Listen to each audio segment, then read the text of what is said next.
મેઘરાજાને વિધિવત વધાવવા તૈયાર થઈ જાઓ।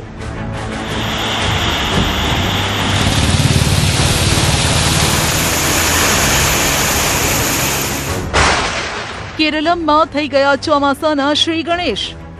આજે ચોમાસાનો કેરળમાં આગમન। હવે મોડું ચોમાસું ગતિ પકડશે। अभी आगे आने वाला 2-3 दिनों में मानसून की जो स्थिति रहेगा, मानसून स्थिति अनुकूल है आगे बढ़ने के लिए। હવે તો પાક્કું ગુજરાતમાં ચોમાસું હાથ વગો। જે ઘડીની રાહ ધરતીપુત્રો જોઈ રહ્યા છે તે ઘડી હવે ખૂબ જ નજીક આવી રહી છે। જાણે ગુજરાતના દરવાજે ટકોરા મારી રહી હોય તેટલી નજીક છે। બસ હવે જરૂર છે થોડા ધક્કાની, કેમ કે કેરળમાં ચોમાસાની સત્તાવાર એન્ટ્રી થઈ ગઈ છે। દેશમાં નૈઋત્યના ચોમાસાની સત્તાવાર રીતે ધમાકેદાર એન્ટ્રી થઈ ગઈ છે। કેરળના દરિયાકાંઠે મેઘરાજાએ વિધિવત રીતે પધરામણી કરી દીધી છે, જેના પગલે હાલ તો જોરદાર વરસાદની આગાહી છે। કેરળમાં ચોમાસું બેસી જતા હવે આગામી દિવસોમાં આ ચોમાસાની સિસ્ટમ મધ્ય અને પશ્ચિમ ભારત તરફ આગળ વધશે। મહારાષ્ટ્રમાં આગમન કર્યા બાદ આ ચોમાસું ગુજરાત તરફ આગળ વધશે। હવામાન વિભાગે અગાઉ અનુમાન લગાવ્યું હતું કે ચોમાસું 26મીના રોજ કેરળમ પહોંચશે। આ વખતે ચોમાસું 3 દિવસ મોડું છે। સામાન્ય રીતે તે 1 જૂને કેરળમ પહોંચે છે, ત્યારબાદ 1.5 મહિનામાં આખા દેશને આવરી લે છે।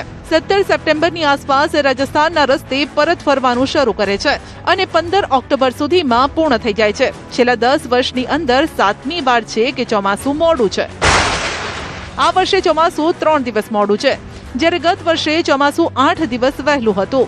2024માં પણ ચોમાસું 2 દિવસ વહેલું હતું, તો 2023માં ચોમાસું 7 દિવસ મોડું હતું, ત્યારે 2022માં ચોમાસું 29 મેના રોજ બેઠું હતું, એટલે કે 3 દિવસ વહેલું હતું, તો 2021માં પણ ચોમાસું 2 દિવસ મોડું હતું। 2020માં પણ ચોમાસું દેશભરમાં સમયસર પહોંચ્યું। ચોમાસું છેલ્લા કેટલાક વર્ષોમાં ક્યારેક વહેલું તો ક્યારેક મોડું પહોંચે છે, પરંતુ દેશમાં વરસાદ પૂરતો પડ્યો અને ચોમાસાએ સમગ્ર દેશને આવરી લીધો। હવે કેરળમાં ચોમાસું બેઠા પછી ચોમાસાને આગળ વધવા માટે સાનુકૂળ પરિસ્થિતિ છે, એટલે હવે ચોમાસું ગતિ પકડશે તેવી આશા છે। अभी जो दक्षिण पश्चिम मौसमी का जो स्थिति है, इसमें 4 जून आज ये बोला जा रहा है दक्षिण पश्चिम और पश्चिम पूर्वी अरब सागर से बाकी हिस्सों, पश्चिम मध्य और पूर्व मध्य अरब सागर के कुछ हिस्सों, पूर्व लक्षद्वीप समूह, केरल और माहे, कर्नाटक और तमिलनाडु के कुछ हिस्सों, कामोरिन क्षेत्र के बाकी हिस्सों, दक्षिण पूर्वी बंगाल की खाड़ी और दक्षिण पश्चिमी पश्चिम मध्य, पूर्व मध्य और उत्तर पूर्वी बंगाल की खाड़ी के कुछ और हिस्सों में आगे बढ़ गया है। अभी आगे आने वाला 2-3 दिनों में मानसून की जो स्थिति रहेगा, मानसून स्थिति अनुकूल है आगे बढ़ने के लिए। ગુજરાતમાં ચોમાસાનું આગમન ક્યારે? કેરળમાં સત્તાવાર રીતે ચોમાસાની એન્ટ્રી થયા બાદ ચોમાસું હવે સટાસટ આગળ વધી રહ્યું છે। ચોમાસું છેક કર્ણાટક સુધી પહોંચી ગયું છે। હવામાન વિભાગના જણાવ્યા અનુસાર ચોમાસાના આગળ વધવા માટેની સ્થિતિ પણ અનુકૂળ છે। આ વર્ષે ચોમાસું સામાન્ય કરતા લગભગ 3 દિવસ મોડું છે, પરંતુ તેની ગતિ અને તીવ્રતા ખેડૂતોને આશ્વાસન આપી રહી છે, કારણ કે કેરળમાં ચોમાસાની એન્ટ્રી થયા બાદ છેક કર્ણાટક સુધી તે પહોંચી ગયું અને હવે ચોમાસું દેશના અન્ય ભાગોમાં ઝડપથી આગળ વધી રહ્યું છે। ચોમાસું કેરળમ તો પહોંચી ગયું છે, પરંતુ ગુજરાતમાં ક્યારે પહોંચશે તેની ગણતરીઓ મંડાઈ રહી છે। હાલ ચોમાસું ગુજરાતથી અંદાજે 850 કિલોમીટર જેટલું દૂર છે। ગુજરાત માટે ચોમાસાનું કાઉન્ટડાઉન શરૂ થઈ ગયું છે। સામાન્ય રીતે કેરળમાં એન્ટ્રી થયા પછી લગભગ 15 દિવસમાં ગુજરાતમાં ચોમાસાનું આગમન થતું હોય છે, ત્યારે 20 જૂન આસપાસ ગુજરાતમાં ચોમાસું બેસે તેવી આશા છે। છેલ્લા કેટલાક વર્ષોના ચોમાસાના આગમનની તારીખો પર નજર નાખીએ તો ચોમાસાનું આગમન 15 જૂનની આસપાસ થતું હોય છે। ક્યારેક વહેલું તો ક્યારેક મોડું પણ ચોમાસું આવતું હોય છે। 2014માં 15 જૂને આવ્યું, 2015માં 13 જૂન, 2016માં 22 જૂન, 2017માં 12 જૂન, 2018માં 23 જૂન, 2019માં 25 જૂન, 2020માં 14 જૂન, 2021માં 9 જૂન, 2022માં 13 જૂન, 2023માં 25 જૂન, 2024માં 19 જૂન અને 2025માં 25 જૂને ચોમાસાનું આગમન થયું। ચોમાસાના આગમન પહેલા મેઘરાજા બોલાવશે સટાસટી। ચોમાસાના વાદળો હવે ગુજરાત તરફ આગળ વધવા આતુર છે। જો કે તે પહેલા પ્રી મોન્સૂન એક્ટિવિટીના ભાગરૂપે મેઘરાજા વરસી રહ્યા છે.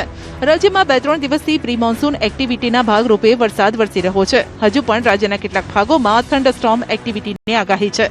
એક વેસ્ટર્ન ડિસ્ટર્બન્સ પાકિસ્તાન તરફ સ્થિર થયું છે. વેસ્ટર્ન ડિસ્ટર્બન્સ અને 2 સાયક્લોનિક સર્ક્યુલેશન એમ 3 સિસ્ટમ એક સાથે સક્રિય થતા સમગ્ર રાજ્યના વાતાવરણમાં ભારે અસ્થિરતા જોવા મળી રહી છે. હવામાન વિભાગ દ્વારા રાજ્યમાં આગામી 2 દિવસ સુધી પવન અને ગાજવીજ સાથે વરસાદની આગાહી છે. जो साइक्लोनिक सर्कुलेशन मध्य पाकिस्तान में है उसके ऊपर से लेकर एक ट्राफ लाइन पास कर रहा है दक्षिण पूर्वी अरब सागर तक, जो 1.5 किलोमीटर ऊंचाई में स्थित है. अभी हमारे राज्यों में जो पवन का दिशा है दक्षिण पश्चिम से पश्चिम दिशा से पवन चलने का स्थिति है. अभी इसी स्थिति में हम आज गुजरात और यूनियन टेरिटरी दमन दादरा नगर हवेली के लिए इस टाइप का पूर्वानुमान दिया है. अगले 2 दिन थंडरस्टॉर्म विथ लाइटनिंग रहेगा, मतलब मेघ गर्जना, उसके साथ बिजली गिरने का संभावना रहेगा. अगले 2 दिन गुजरात रीजन, सौराष्ट्र कच्छ दोनों रीजन में ही, और उसके आगे इक्का दुक्का स्थानों में हल्का से मध्यम बरसात होने का संभावना रहेगा पूरा हफ्ता में गुजरात रीजन में. और उसके आगे 2 दिन मतलब 6 और 7 जून सौराष्ट्र कच्छ रीजन में. इसमें जो बारिश का स्थिति रहेगा हल्का से मध्यम बरसात का संभावना रहेगा. રાજ્યમાં પ્રી મોન્સૂન એક્ટિવિટીનો વરસાદ. રાજ્યના કેટલાય ભાગોમાં પ્રી મોન્સૂન એક્ટિવિટીનો વરસાદ ચાલુ છે. દક્ષિણ ગુજરાત અને સૌરાષ્ટ્રના કેટલાય ભાગોમાં પ્રી મોન્સૂન એક્ટિવિટીનો વરસાદ પડ્યો. વલસાડ, વાપી સહિત આજુબાજુના વિસ્તારોમાં રાતથી જ વાતાવરણમાં પલટો આવ્યો અને ભારે પવન અને ગાજવીજ સાથે વરસાદ વરસ્યો. પવન ફૂંકાતા વાપીના કેટલાય વિસ્તારોમાં વીજળી ડૂલ થઈ ગઈ, જેના કારણે લોકોને રાત્રે હાલાકી પડી. જો કે વરસાદના કારણે ગરમીમાંથી લોકોને રાહત મળી. સુરેન્દ્રનગરના સાયલામાં પણ વાતાવરણમાં પલટો આવ્યો. રાત્રે ગાજવીજ સાથે ધોધમાર વરસાદ વરસ્યો. સાયલા અને આસપાસના વિસ્તારોમાં ભારે પવન અને ગાજવીજ સાથે વરસાદ શરૂ થયો. સાયલા તાલુકામાં 2.5 ઇંચ જેટલો વરસાદ નોંધાયો. વરસાદના કારણે ખેડૂતોમાં આનંદની લાગણી છે. રાજસ્થાનના ટોંકમાં પણ ચોમાસા પહેલા મેઘરાજાએ પધરામણી કરી. આંધી સાથે અચાનક જ મોસમનો મિજાજ બદલાયો. ધૂળભરી આંધીના કારણે લોકોને હાલાકી પડી. આંધી એટલી તેજ હતી કે કેટલી જગ્યાએ પતરાના શેડ ઉડવા લાગ્યા.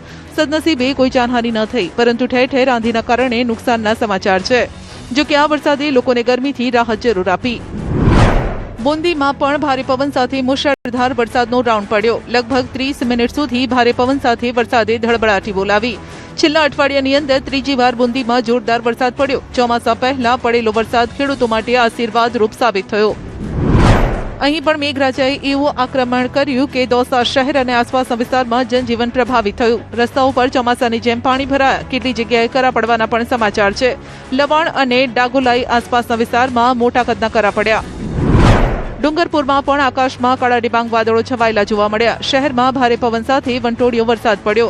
સાવલા વિસ્તારમાં મોટા કદના કરા પડ્યા. થોડા દિવસ પહેલા અહીં તાપમાન 40 ડિગ્રીની આસપાસ નોંધાયું, પરંતુ વરસાદના કારણે તાપમાનમાં અચાનક જ ઘટાડો નોંધાયો. ડુંગરપુર શહેરમાં 20 મિનિટ સુધી મેઘરાજાએ ધડબડાટી બોલાવી. લેક સિટી ઉદયપુરમાં પણ ઇન્દ્રદેવ મહેરબાન થયા. બપોર બાદ પડેલા વરસાદના કારણે લોકોને ગરમીથી રાહત મળી. અડધો કલાક સુધી ભારે પવન અને વરસાદનો રાઉન્ડ ચાલુ રહ્યો. વરસાદના કારણે ઉદયપુરમાં વાતાવરણ ખુશનુમા થયું. અહીં ફરવા આવેલા પ્રવાસીઓને મોજ પડી ગઈ. તો મધ્યપ્રદેશના પન્નામાં પણ વરસાદનો રાઉન્ડ જોવા મળ્યો. સવારે અચાનક જ વાતાવરણમાં પલટો આવ્યો અને ભારે પવન સાથે મેઘમહેર થઈ, જેના કારણે શહેરી વિસ્તાર અને ગ્રામ્ય વિસ્તારોમાં લોકોને ગરમીથી રાહત મળીને વાતાવરણ આહલાદક બન્યું. ચોમાસું મહારાષ્ટ્ર પહોંચે તે પહેલા અસર શરૂ. મહારાષ્ટ્રના કોલ્હાપુરમાં મુશળધાર વરસાદ વરસ્યો.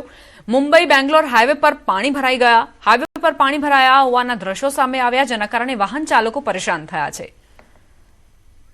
મહારાષ્ટ્રમાં ચોમાસાની એન્ટ્રી પહેલા આ દ્રશ્યો જોવા મળી રહ્યા છે. અસરો શરૂ થઈ ગઈ છે અને કઈ રીતે કોલ્હાપુરમાં મુશળધાર વરસાદ વરસ્યો તેના દ્રશ્યો આપ જુઓ. મુંબઈ બેંગ્લોર હાઈવે પર પાણી ભરાઈ ગયા. અહીં વાહન ચાલકોને પરેશાનીનો સામનો કરવો પડ્યો, કારણ કે વરસાદ બાદ અહીંથી પાણી વહેતા થયા હતા.